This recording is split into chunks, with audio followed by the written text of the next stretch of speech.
दीदी आएंगी तो जनता ये पूछेगी, तेरा रुपया वाली चीनी कब मिलेगी। दीदी आएंगी तो जनता ये पूछेगी, इन सवालों पे जनता अड़ जाएगी। दीदी आएंगी और फिर लाएंगे अब मंदिर मस्जिद के, अब मंदिर मस्जिद के झांसे में न आएंगे। और आगे कहना है कि ना अगड़ा पिछड़ा में, ना हिंदू मुस्लिम में, ना अगड़ा पिछड़ा में, ना हिंदू मुस्लिम में, शिक्षा और रोजी पर, शिक्षा और रोजी पर हम बटन दबाएंगे। अगर जनता ने ठान लिया केशव प्रसाद जी की बात को सीरियसली ले लिया थोड़ी देर के लिए कि चलो अच्छा धर्म के नाम पर ही वोट करते हैं, तो क्या इन्होंने भाजपा प्रत्याशी पारसी उतार रखा है। नेताओं को तो इशू ही नहीं पता है। उनसे पूछा जा रहा है कि आप चुनाव लड़ रहे हैं, आपके मुद्दे क्या हैं, तो कह रहे मुद्दे का बाद में देख लेंगे, पहले हम चुनाव जीते। चुनावी वक्त है इस समय और हम अमेठी में हैं और लगातार ये जानने के प्रयास कर रहे हैं लोगों से कि इस बार 2024 के लोकसभा चुनाव में अमेठी की जनता का, अमेठी के वोटरों का क्या रुख है। तो गौरीगंज, अमेठी और उसके बाद अब हम आ गए हैं बिरार गाँव, जो ये जायस के पास पड़ता है। जायस से 10 किलोमीटर दूर है और वहाँ हमारे जो मित्र बगल में बैठे हैं ये हैं प्रदीप मौर्य, जो तमाम सारे सोशल इश्यूज़ पर गीत बनाते हैं और अपने सोशल जिनका प्लेटफॉर्म है उस पर डालते रहते हैं। तो आज ये हमारे साथ हैं बात करने के लिए। हम इनसे बात करेंगे कि लोकसभा चुनाव 2024 को लेकर के भी कुछ आपके पास है जो आप हमें बताएंगे और जनता का संदेश देंगे अमेठी से। तो लोकसभा को लेकर के आपके पास क्या मैसेज है, आपने क्या बनाया है अमेठी को लेकर खासकर? अमेठी के जो इश्यूज़ हैं उन चीज़ों को कवर करने की कोशिश की है और जो प्रदेश का इशू है और पूरे देश का जो इशू है उन चीज़ों को कवर करने की कोशिश करते हैं अपने गीत के माध्यम से। उसी क्रम में जैसे कि अमेठी का इशू है, अमेठी में क्या चीज़ें थीं, क्या नहीं रहीं, और पिछले चुनाव में क्या क्या वादा किया गया था और वो नहीं पूरा हो पाया, उन सब चीज़ों को लेकर के हम गीत लिखते हैं। जैसे अभी ट्रेंड में था कि मैं अमेठी बोल रही हूँ। स्मृति ईरानी जी यहाँ से प्रत्याशी हैं, उन्होंने जो राम को लाए हैं हम उनको लाएंगे गाने वाले कन्हैया मित्तल जी से मैं अमेठी बोल रही हूँ गीत बनवाया और उसको प्रसारित करवाया। लेकिन मुझे लगता है कि उन्होंने अमेठी को नहीं देखा है और मैंने अमेठी को करीब से देखा है, तो मैं अमेठी को अच्छे से बेहतर तरीके से समझ सकता हूँ। तो मैंने गीत को कैसे लिखा है देखिएगा। मैं अमेठी बोल रही हूँ, मुद्दों पर बोल रही हूँ, नई अमेठी बोल रही हूँ। और मुद्दा क्या है देखेगा।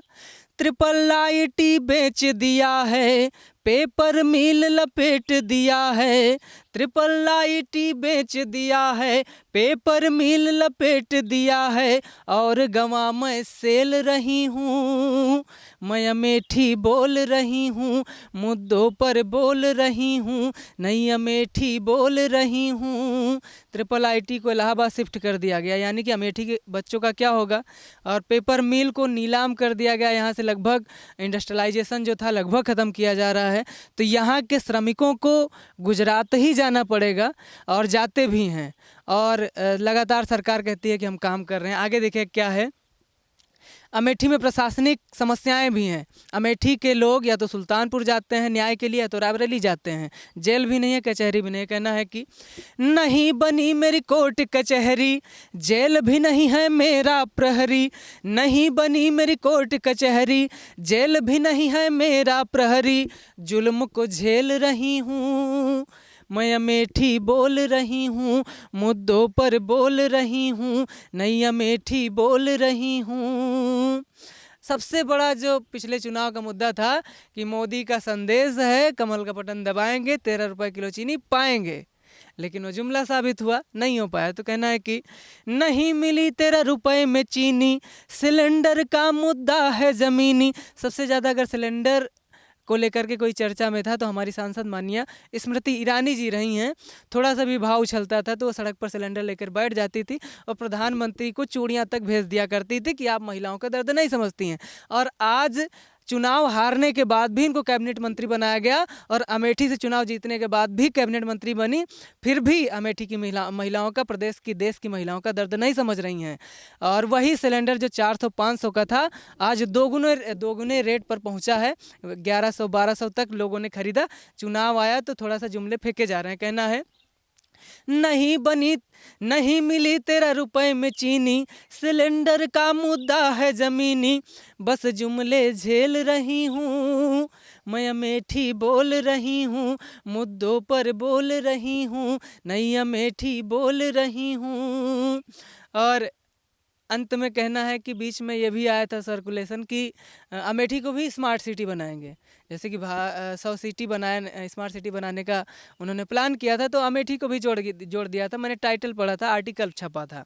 तो कहना है कि मैं नहीं बनी स्मार्ट सिटी, अच्छे दिन से मैं हूँ दुखी। अच्छे दिन भी नहीं आए। मैं नहीं बनी स्मार्ट सिटी, अच्छे दिन से मैं हूँ दुखी, राज को खोल रही हूँ, मैं अमेठी बोल रही हूँ, मुद्दों पर बोल रही हूँ, नई अमेठी बोल रही हूँ। कुछ इस प्रकार से अमेठी के स्थानीय मुद्दे हैं।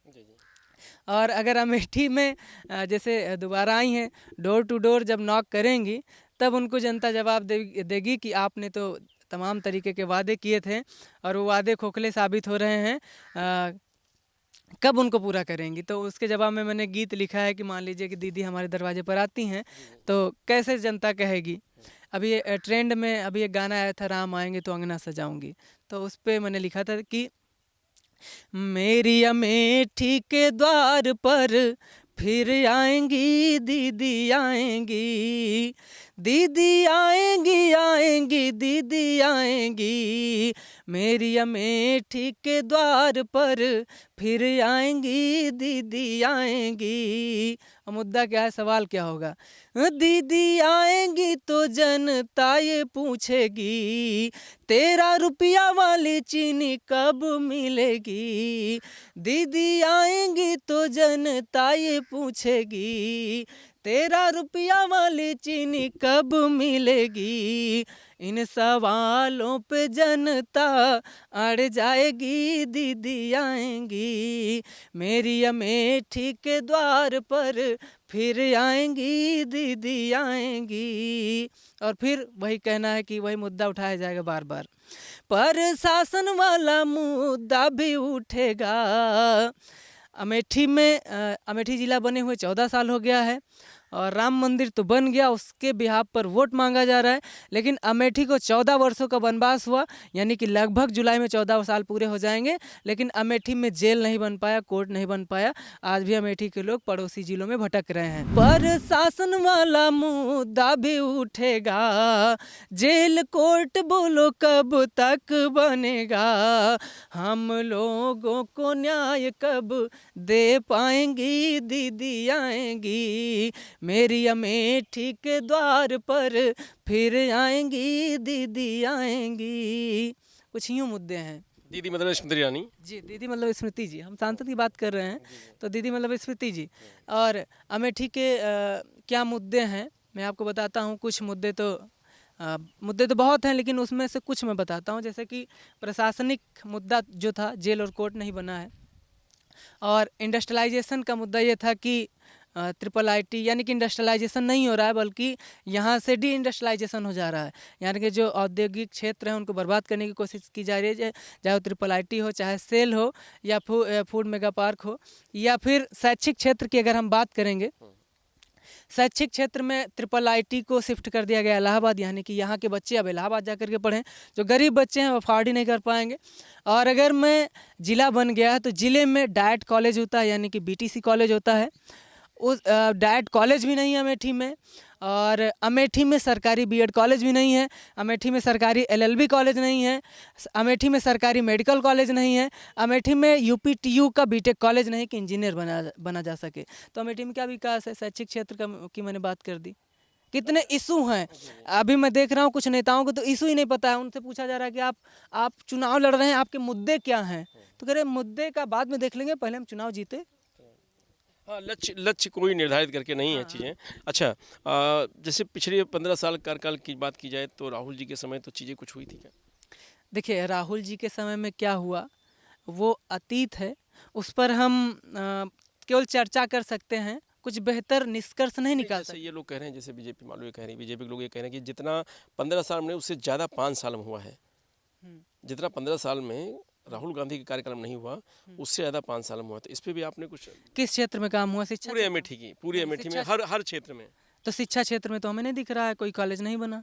और इंडस्ट्रियालाइज मतलब कि औद्योगिकरण की अगर बात करें तो मुझे नहीं लगता कि कोई ऐसी इंडस्ट्री लगा दी गई हो जिस पे हज़ारों लोगों को रोज़गार मिल गया हो। और अगर वादों की बात की जाए तो मुझे नहीं लगता कि 13 रुपए किलो चीनी बांट दी गई हो, या फिर घर घर पानी पहुंचा दिया गया हो, ये भी वादा किया गया था। तो किस क्षेत्र में विकास की बात कर रहे हैं? अब ऐसा तो नहीं है अगर कोई प्रधान बनता है तो मनरेगा का काम तो चलेगा ही, कुछ ना कुछ तो काम हुए ही हाँ, होंगे। तो खैर अब सांसद हैं तो कुछ ना कुछ काम तो ही होगा।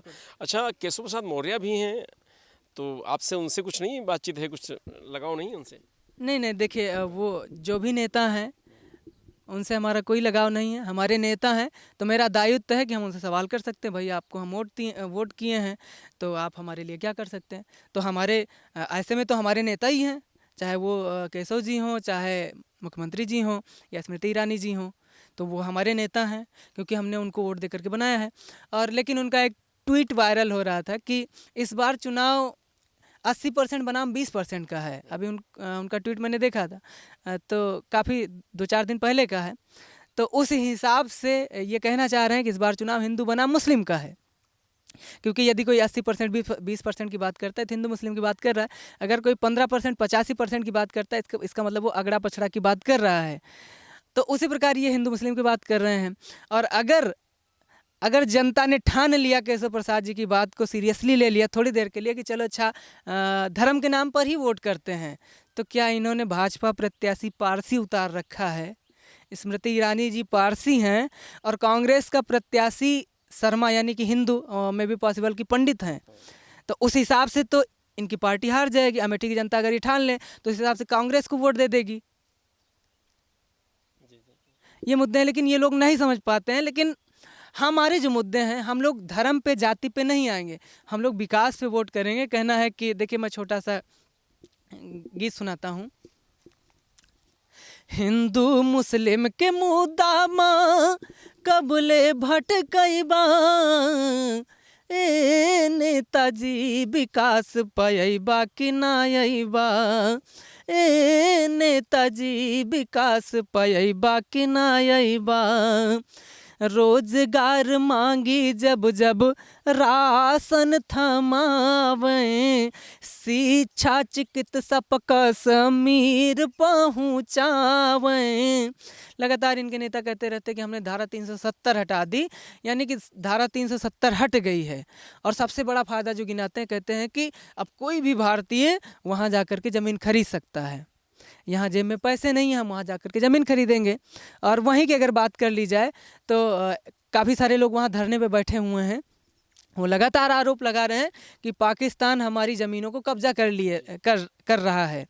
और इधर अरुणाचल की बात करें तो वहाँ भी लगातार लोग कह रहे हैं कि चाइना हमारे भारत में घुस रहा है। ये मुद्दे नहीं दिख रहे हैं। अगर राष्ट्रवादी ही मुद्दा उठाना है तो आप अपने देश को सुरक्षित करिए, वो भी नहीं हो रहा है।